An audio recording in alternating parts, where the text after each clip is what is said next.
அன்புக்குரிய சகோதரர்களே சகோதரிகளே, அழகான ஒரு விஷயத்தை ரசூல் ஸல்லல்லாஹு அலைஹி வஸல்லம் சொல்லித் தந்தார்கள். ஒரு மனிதன் மரணித்தால் அவன் கபருக்குள்ளே வைக்கப்படுவான். அப்பொழுது அவனுடைய அந்தஸ்து சுவர்க்கத்திலே உயர்ந்து கொண்டே செல்லும்.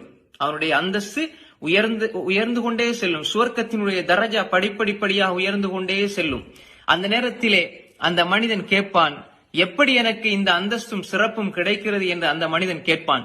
அப்பொழுது மலக்குமார்கள் அங்கு அவர்களுக்கு அந்த மனிதனுக்கு சொல்லப்படும், உன்னுடைய மகன் பிஸ்திக்ஃபாரி வலதிக லக், உன்னுடைய மகன் அல்லது உன்னுடைய மகன் உனக்காக செய்கின்ற இஸ்திக்ஃபார், பாவ மன்னிப்பு, யா அல்லாஹ் என்னுடைய தாயை மன்னித்து விடு, யா அல்லாஹ் என்னுடைய தந்தையை மன்னித்து விடு என்று நீங்கள் செய்கின்ற அந்த இஸ்திக்ஃபார் அவர்களுடைய சுவர்க்கத்தினுடைய தரஜாவை உயர்த்தி கொண்டே சொல்லும். சுவர்க்கத்தினுடைய அந்தஸ்தை கூட்டிக் கொண்டே செல்லும்.